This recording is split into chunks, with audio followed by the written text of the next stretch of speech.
and I would ask the simple question: like Mormons claim they also worship the God of Abraham, but the Mormon God is completely different than what Christians and Muslims believe. The Mormons believe that God was a guy on a planet.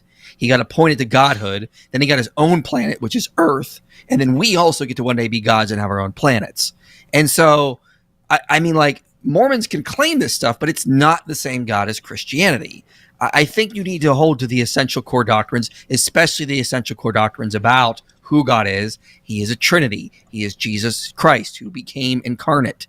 These things are very, very important to know who God is. And I have a hard time saying that other groups do worship the same God. I don't think, for example, Mormons worship the same God as Christians. Okay. Wait, what? Wait, What did he just say? Yeah. What Holy the crap. heck? Wait. Whoa, dude. Hang on. We all see a problem there, right? Namely, his argument just undermined Trent's argument, because Trent's argument was, hey, when you're where a term comes from, where does it, what's the context in which this term arises? Well, Joseph Smith is drawing his terminology about God and Jesus from the surrounding Christian context, and therefore he would have to be saying this. He would have to be talking about the same God and the same Jesus, even if he's saying things that are wrong. That's Trent's argument. I don't know if he's going to be arguing something different here, but if you say Mormons worship a different God, I have zero clue how you would say Muslims don't worship a. Yeah, this completely undermines Trent's point here. So yeah, it just seems like there's now a double standard going on. In your face, Trent! You just got wrecked by Christopher Tomaszewski. No, Tomaszewski. I thought they would have said Mormons do worship the same God as Christians. I thought that's what they were going to say. I don't understand what they're saying at this point, because again, I said you could run Trent's exact same argument even if you're talking about polytheism and stuff. So yeah, as far as their argument that they're using, how a word comes to refer to something and so on, and theories of reference, I don't see how you would conclude that Mormons have a different God. That's the thing. Like, I was being as charitable as possible and acknowledging that I guess I can understand that in some sense you could say Muslims worship the same God. While I don't agree with the conclusion, I understand where they're coming from, and you could say it in some sense. But in that sense, you would also have to apply that to Mormons. How do you not? Yeah. I don't even get it. No, it doesn't make sense now. Now I'm completely thrown off. I don't even know what to think anymore. I am seriously confused. I wish I could read all of his points. I wonder if I can actually pull it up in the original. We'll have this on the screen, but if I need to read anything, I can read it. All right, let's go. How can you possibly clarify that? There are some people who are saying, well, but no, it's because Mormons believe in infinite gods, many gods. Okay, so maybe you could let me... Is one of those the God of Abraham? Yeah. Do Mormons believe in the God of Abraham? If yes, then they're referring to the same God. And if they're wrong, you say they're wrong about everything. They're wrong in their descriptions and they're wrong about all these other gods, but they're talking about the same God of Abraham. I don't know how you avoid that given what these guys said. Yeah. So like, I think what they're trying to say is like the Mormons are just technically kind of atheists in a lot of their beliefs. They don't believe in an infinite, eternal creator like Christians and Muslims do. They believe that God, our God, was a guy on a planet and he got appointed to godhood and then he gets his own planet. And then we're going to get like that kind of things if you're a faithful Mormon. And there's just an infinite chain of gods going back, and it's all just people on planets. They all had a beginning. So I guess you could say there's a huge ontological difference. But on the other side, if you're going to bring in those ontological differences between the God of Mormonism and the God of Christianity, you got to do the same with the God of Islam, who's not a Trinity, who's got two right arms, who's got two right hands and a shin. And I mean, like, there's all sorts of ontological issues that are now going to come up. So yeah, this is a double standard ultimately. And also the historical difference, the reference, the starting point difference. Remember the first argument that Trent made, which is that that if it originates within the context of furthering the biblical narrative, for example, we can establish that this is not how Islam originated. We can, however, completely establish that not only did Mormonism originate with, picking up and restoring and furthering the biblical narrative. It also directly grew out from a Christian environment and a Christian culture. So if you want to say that one of these worships the same God, and you have to pick one, it would have to be Mormonism, not Islam. I don't even get it. Yeah. Yeah, because even Mormons conclude the Bible as like scripture. Like they use the King James. I mean, it's, oh boy, yeah. This creates all sorts of new issues that I didn't even think about. Yeah, and yeah, I'm wondering how much Dr. Tomaszewski knows about Islam, because it's one thing if he understands all the weird stuff. They both don't know anything about Islam. Okay, because that's a possibility. So it's a situation where if they knew the details, they wouldn't be like, oh yeah, Mormons not same God, Muslims yes same God. Because I mean, just think about it. If you hear about Islam and you hear how Islam is portrayed, it's just we worship the one true God and so on. You think, oh okay, well that's good.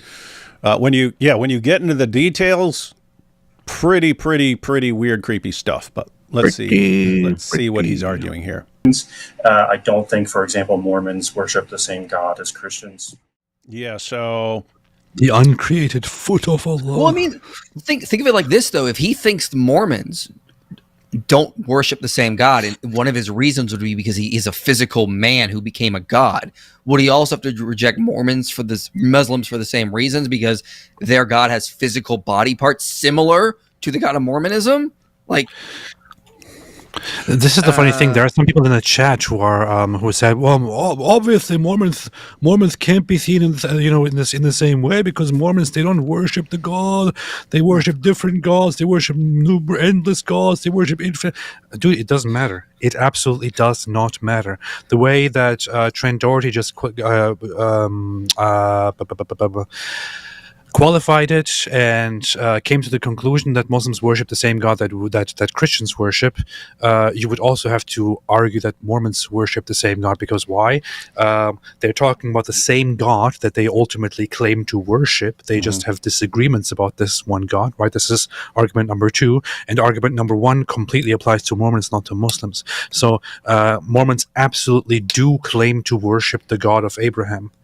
And even more so than Muslims and even Jews in the same way. Yeah. So there is, if you're going to say, oh yeah, Muslims totally do worship the same God, even if we disagree with him, but Mormons don't worship the same God because they have different views of him, you are contradicting yourself. Yeah, here's my issue with this, and it sucks that it's hard to see on the screen because the font is small. But that's my other issue. Why couldn't he make the font smaller? This is like too big, man. What is this? Yeah, it would be funny. It would be funny that should be a debate trick. You like everything is so small, no one can read it. And you're like, and here's all my proof right here, which I'm not even going to go into, but I've decisively refuted my opponent's point. That'd be awesome.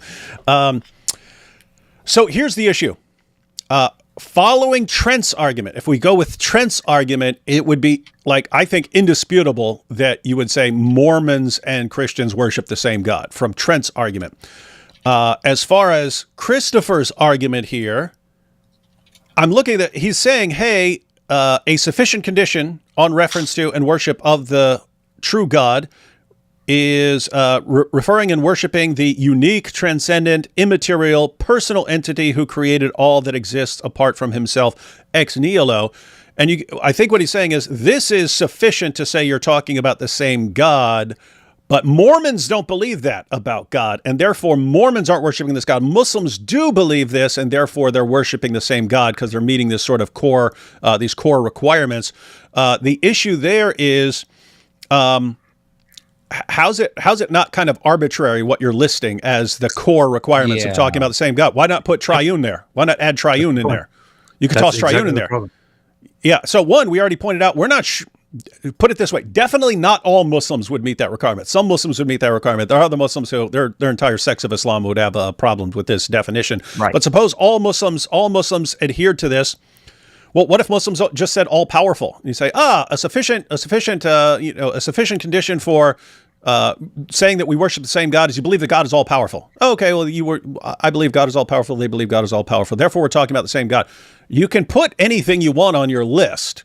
So why are you listing just the things that you think line up with Islam and not the things that make a difference when you could easily put very important features of God and put those on the list and say, therefore, Muslims aren't.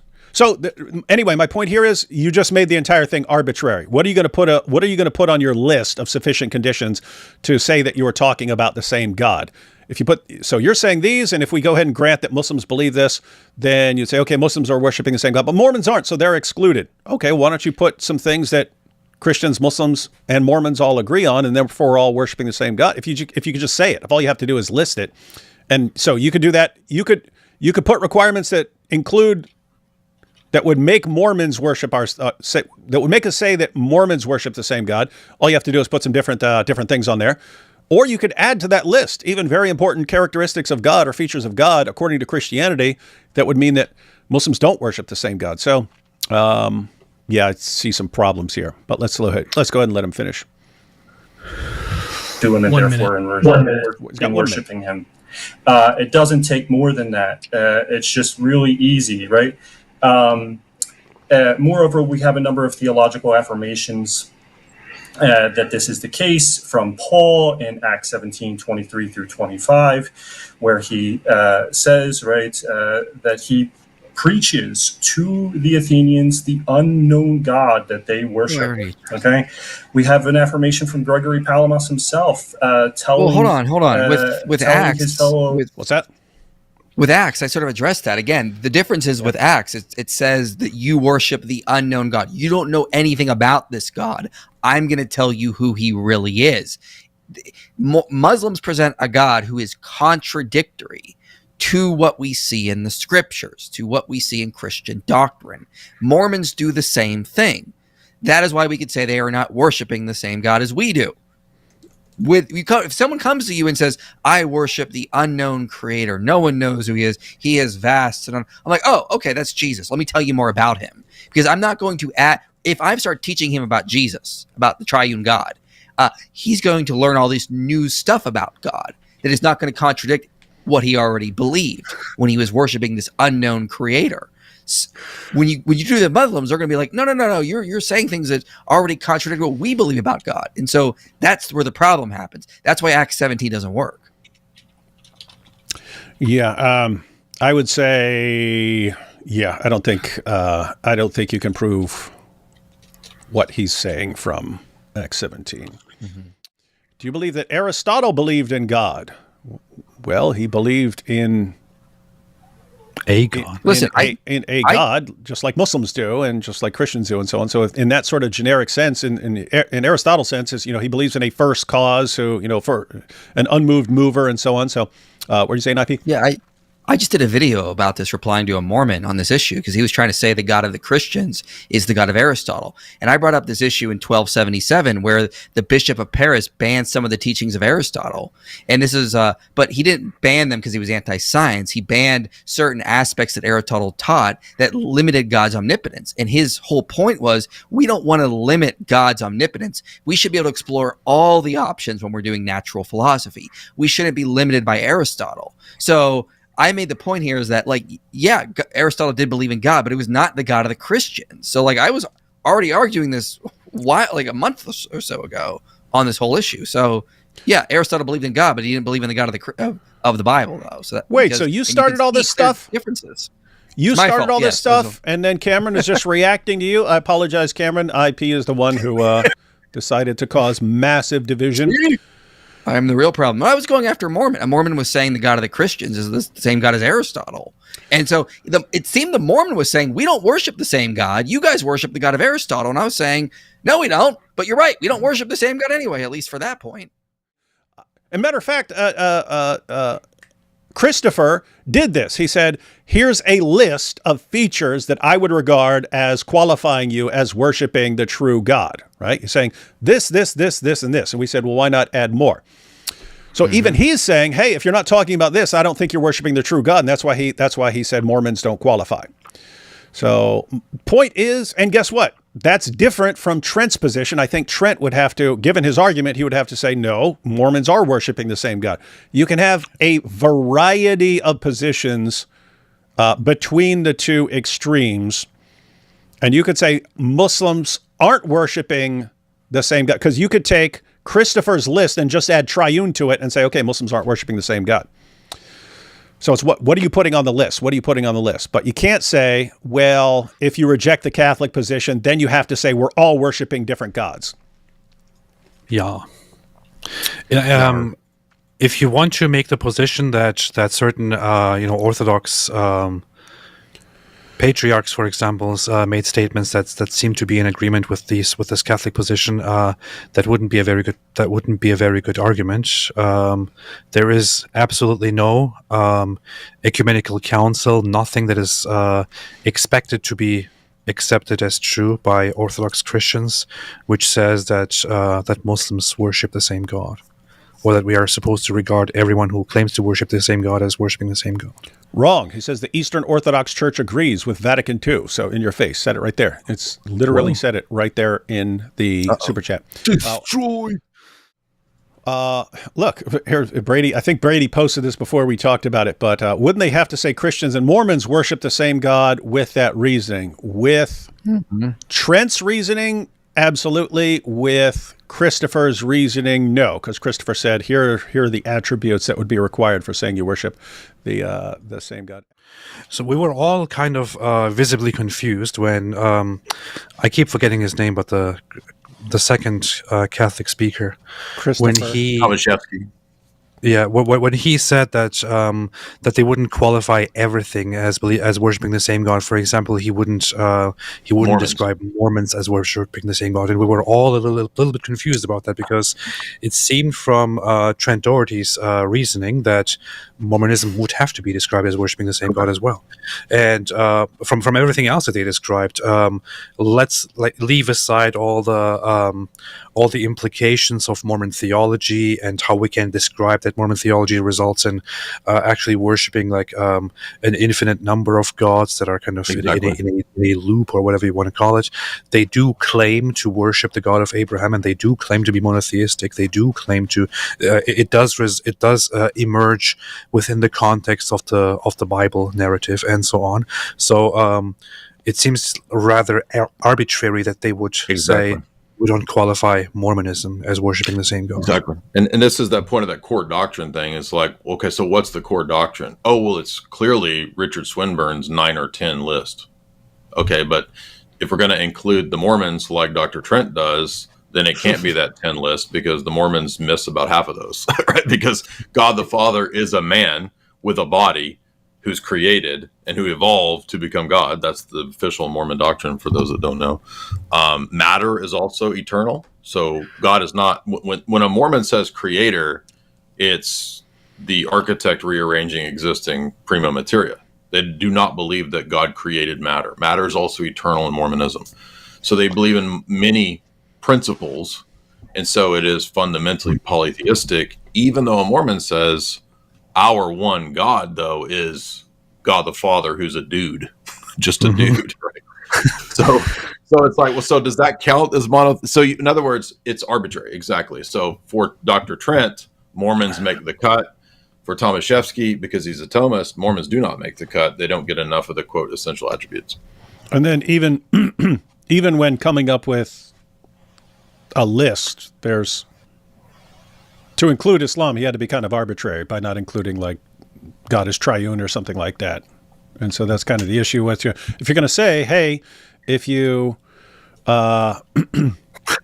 if you have this on your list, then you're in, and if you don't have this list, then you're out. Well, who's making the list here? Who's making the list? And you can easily add one thing and rule out Muslims, and you could easily take off a few, and then you get Mormons back in there, and so on. And so, yeah, Trent's argument basically, I don't even understand how Trent's argument would rule out polytheists. Muslims deny the Trinity but affirm one eternal, uncreated God. Mormons teach God was once a man, rejecting core divine attributes entirely. Oh, to be clear, Mormonism and Islam teach very different concepts of God. That's not the point. The point is, if you take Trent's argument, I don't see how you could rule out Mormons as worshiping the one true God. And if you take Christopher's approach, I don't see how you're not just being arbitrary with the list you come up with. Yep. Bigly. Heisenberger, if the Pope said Mormons worshipped the same God, I guarantee these two would accept it immediately. Definitely a double standard. Oh, yeah, so that's interesting. So what if Vatican II had said Mormons worship the same God? He's saying Christopher would then be defending it. I saw my wife made a very good point earlier. She said it's because of DEI, because Mormons are white. That's true. That makes sense.